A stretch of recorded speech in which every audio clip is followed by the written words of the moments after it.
துலா ராசி. துலாம் நடத்துகிறா திராஸ் சமமாக இருப்பாங்க இல்லையா? இவர்களும் நீதிமான்கள் தான். இவருக்கு அதிபதி சுக்கிரன் தான். தொழில் பண்ணக்கூடியவர்கள் நிறைய பேர் இருப்பாங்க. அரசாங்கத்தில் உத்தியோகத்தில் இருக்கிறவங்க நிறைய பேர் இருப்பாங்க.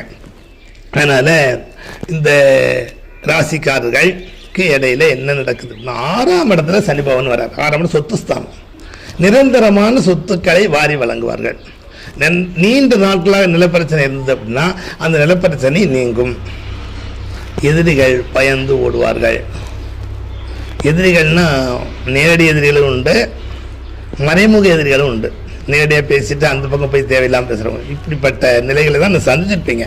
அந்த சந்திக்கும் நிலை இந்த 6ஆம் இடத்துக்கு சனி பகவான் வரும்போது சொத்துக்களை வாரி வழங்கி நன்மைகளை ஏற்படுத்துவார்.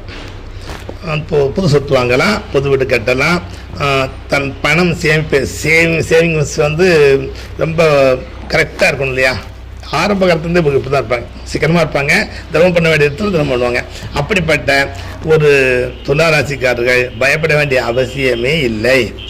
அப்போது எதிரிகள் தொல்லை இருக்காது, சொத்து வாங்கலாம், சுபிக்ஷம் பெறலாம். இப்போ யாரை சேவிக்கணும்? உட்கார்ந்துருக்கக்கூடிய மகாலட்சுமியை சேவிக்கணும், ஸ்ரீரங்கநாதரை சேவிக்கணும். இந்த ரெண்டும் ஒரு நன்மையை ஏற்படுத்தி கொடுக்கும்.